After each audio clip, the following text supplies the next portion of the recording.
हमारे YouTube channel easy tech tutor के video सबसे पहले पाइए। वीडियोस के नीचे दिए गए लाइक, सब्सक्राइब और फिर बेल के बटन को दबाइए।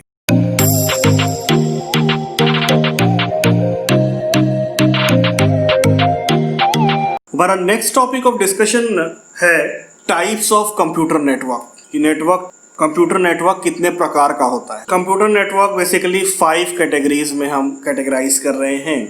पहला लोकल एरिया नेटवर्क, दूसरा मेट्रोपॉलिटन एरिया नेटवर्क, तीसरा वाइड एरिया नेटवर्क, चौथा वायरलेस नेटवर्क और पांचवा इंटरनेट। तो एक एक करके इसके बारे में हम लोग बात करेंगे। So what is a local area network?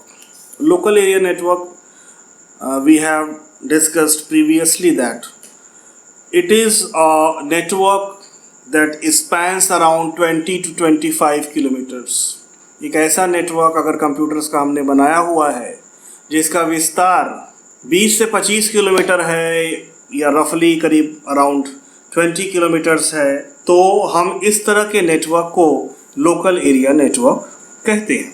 अब इसमें अलग अलग प्रकार के क्लासिफिकेशंस हो सकते हैं, उसके साइज़ के ऊपर, ट्रांसमिशन टेक्नोलॉजी के ऊपर या टोपोलॉजी के ऊपर। तो हमें अभी मेन चीज़ यही समझनी है कि अगर उसका विस्तार करीब 20 किलोमीटर का है तो हम कहेंगे कि ये लोकल एरिया नेटवर्क है। मेट्रोपॉलिटन एरिया नेटवर्क क्या है? जैसा कि नाम से कुछ हमें हिंट मिल रहा है कि मेट्रोपॉलिटन सिटी से इसका नाम रखा गया है, मेट्रोपॉलिटन एरिया नेटवर्क। तो मेट्रोपॉलिटन सिटी जैसे आप इंडिया में जानते ही हो कि अब दिल्ली है, कोलकाता है, मुंबई है और ये इस तरह से कई सारी, चेन्नई है। तो ये सब मेट्रोपॉलिटन सिटी है और इसका जो करीब करीब स्पैन अराउंड होता है या विस्तार होता है करीब 50 से 60 किलोमीटर का। हम मानते हैं कि 50 से 60 किलोमीटर का इसका विस्तार होता है। तो अगर हमारे तो नाम ये वहीं से आइडिया मिली है। और अगर हम ये सोचे कि हमारे कंप्यूटर नेटवर्क का जो विस्तार है वो 50 से 60 किलोमीटर का है तो ये मेट्रोपॉलिटन एरिया नेटवर्क हम बोलेंगे। तो हम जियोग्राफिकल स्पैन के बारे में बात कर रहे हैं कि जियोग्राफिकल स्पैन उसका अगर 20 किलोमीटर है तो हम लोकल एरिया नेटवर्क बोलें, 50 से 60 किलोमीटर है तो हम मेट्रोपॉलिटन एरिया नेटवर्क बोलें। उसके बाद वाइड एरिया नेटवर्क क्या है? वाइड एरिया नेटवर्क में डिस्टेंस की कोई बाउंड्री नहीं होती। जिस प्रकार से हमने लोकल एरिया नेटवर्क में कहा कि 20 किलोमीटर ही उसका फैलाव होना चाहिए, मेट्रोपॉलिटन एरिया में बोला कि 50-60 किलोमीटर उसका विस्तार होना चाहिए। इस तरह से वाइड एरिया नेटवर्क में there is no limit of distance and your wide area network terminals can span over the entire globe. पूरे अर्थ में ये स्पैन कर सकते हैं, इसमें डिस्टेंस का कोई बाउंडेशन नहीं होता है। तो ये जो 3 हमने क्लासिफिकेशन देखे, local area network, metropolitan area network और wide area network, these 3 classifications are based on the geographical boundary or geographical span of the network. If its span is around 10 kilometers, it is local area network. If its span is about 50 to 60 kilometers, it is metropolitan area network. And if there is no limit of distance, it is a wide area network. Now let's talk about the wireless network. Wireless network क्या होता है? जैसा कि नाम से ही clear है, wireless network एक ऐसा नेटवर्क होगा जिसमें जो कम्युनिकेशनल मीडियम है, यानी जो संचार का जो माध्यम है, वो कैसा होगा? वायरलेस होगा, यानी अनगाइडेड होगा। यानी अगर हम वायरलेस नेटवर्क में तार का इस्तेमाल नहीं कर सकते, हम ब्लूटूथ के माध्यम से या इंफ्रारेड के माध्यम से, वाईफाई के माध्यम से या और किसी माध्यमों से हम डेटा को भेजेंगे, तो हमारी जो डिवाइसेस हैं वो जो कनेक्ट होंगी वो वायरलेसली कनेक्ट होंगी इंस्टेड ऑफ कि वायर से वो कनेक्ट हों। वायर से कनेक्ट नहीं होंगी बल्कि वायरलेसली कनेक्ट होंगी।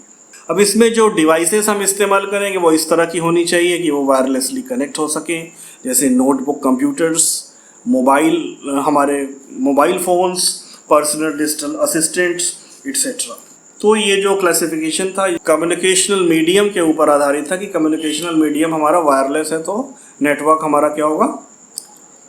वायरलेस नेटवर्क होगा। उसके बाद let's talk about the internet.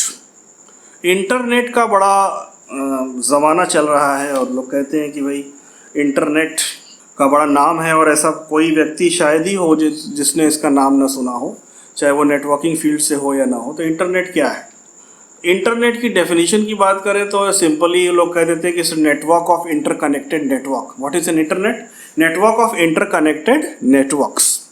तो ये तो भाई कई सारे नेटवर्क्स को आपस में मिला करके एक बड़ा नेटवर्क बना दिया गया, तो उसको क्या बोलते हैं? इंटरनेट बोल देते हैं। अब इंटरनेट की कुछ विशेषताएं होती हैं, कुछ इसकी स्पेसिफिकेशंस होती हैं। इंटरनेट पे कोई भी कंटेंट डालने के लिए हम वेब पेजेस में ही डाल सकते हैं, यानी हमें वेबसाइट पहले बनानी होती है और फिर हम वेबसाइट के माध्यम से किसी कंटेंट को डाल सकते हैं। तो जो कंटेंट हम इसमें डालते हैं उसको हाइपर मीडिया बोला जाता है, क्योंकि ये जो वेब पेज है ये हर तरह के मीडिया को अपने अंदर समाहित कर सकता है, हर तरह का मीडिया। अब कितने प्रकार के मीडिया होते हैं, कितने प्रकार के माध्यम होते हैं जिससे हम इंफॉर्मेशन को एक्सचेंज कर सकते हैं। तो इसमें 4 प्रकार के होते हैं। पहला टेक्स्ट, दूसरा पिक्चर, तीसरा ऑडियो और चौथा वीडियो। तो टेक्स्ट, पिक्चर, ऑडियो और वीडियो, अगर चारों प्रकार का माध्यम, कोई एक ऐसा माध्यम हो जो इन चारों प्रकार के माध्यम को अपने अंदर समावेशित कर लेता है, अपने अंदर इनकॉर्पोरेट कर लेता है, तो उस मीडियम को हम हाइपर मीडियम बोलते हैं। और जैसे कि वेब पेज इन सभी माध्यम को अपने अंदर समावेशित कर सकता है। आप जानते हैं कि वेबसाइट में टेक्स्ट भी होता है, इमेज भी होता है, ऑडियो भी होता है, वीडियो भी होता है। तो इस माध्यम को हम हाइपर मीडिया बोलते हैं, जो कि मल्टीमीडिया कंटेंट को सपोर्ट करता है। और इंटरनेट में जो आपस में सिस्टम्स जुड़े होते हैं वो एक अलग प्रोटोकॉल के द्वारा वो चलते हैं। प्रोटोकॉल हम लोग आगे बात करेंगे कि क्या होती है। तो एक अलग प्रोटोकॉल के माध्यम से वो जुड़े होते हैं और उस प्रोटोकॉल का नाम होता है TCP/IP। 2 प्रोटोकॉल का यह मिश्रण होता है, ट्रांसमिशन कंट्रोल प्रोटोकॉल और इंटरनेट प्रोटोकॉल, दोनों को मिला करके ये बनता है। तो इसमें जितने भी कंप्यूटर्स हैं जो आपस में कम्युनिकेट कर रहे हैं वो TCP/IP प्रोटोकॉल को फॉलो करेंगे और जो कंटेंट होगा वो हाइपर मीडिया होगा। तो इस प्रकार से हमने 5 क्लासिफिकेशन कंप्यूटर्स के देखे। इसमें लैन, मैन, वैन, वायरलेस नेटवर्क और इंटरनेट था। जिसमें लैन, मैन और वैन ये जियोग्राफिकल बाउंड्री पर आधारित था कि कितना बड़ा हमारा नेटवर्क। वायरलेस नेटवर्क जो हमने बोला वो कम्युनिकेशनल मीडियम पर आधारित था कि कम्युनिकेशनल मीडियम यहाँ पर वायरलेस होगा। और इंटरनेट एक विशेष प्रकार का नेटवर्क था जो कई सारे नेटवर्क्स को आपस में कंबाइन करके बनाया गया, और इसमें जो कंटेंट होता है वो हाइपर मीडिया होता है, और जो प्रोटोकॉल जिसके माध्यम से कंप्यूटर्स आपस में जुड़ते हैं और आपस में कम्युनिकेट करते हैं वो एक स्पेशल तरह की प्रोटोकॉल होती है जिसको कि हम TCP/IP के नाम से जानते हैं। तो these are the types of network. So that's all for today's discussion. मैं ये आशा करता हूँ कि आपको आज का ये डिस्कशन पसंद आया होगा, और अगर आपके दिमाग में किसी भी प्रकार की शंका है या कन्फ्यूज़न है तो आप मुझे कमेंट सेक्शन में अपने क्वेश्चंस भेजिए। मुझे बहुत अच्छा लगेगा उनका जवाब देने के लिए। और अगर किसी प्रकार की कमी आपको इस वीडियो में महसूस हो रही है तो मुझे अपने अमूल्य सुझाव भी ज़रूर दीजिए, क्योंकि आपके सुझाव से ही इसको मैं और ज़्यादा बेहतर बनाने की कोशिश करूँगा। आने वाले वीडियोस में इन सुझावों का पालन करके I will definitely try to improve the upcoming videos as per your suggestion. So thank you very much for your patient listening. बहुत बहुत आपका धन्यवाद। मैं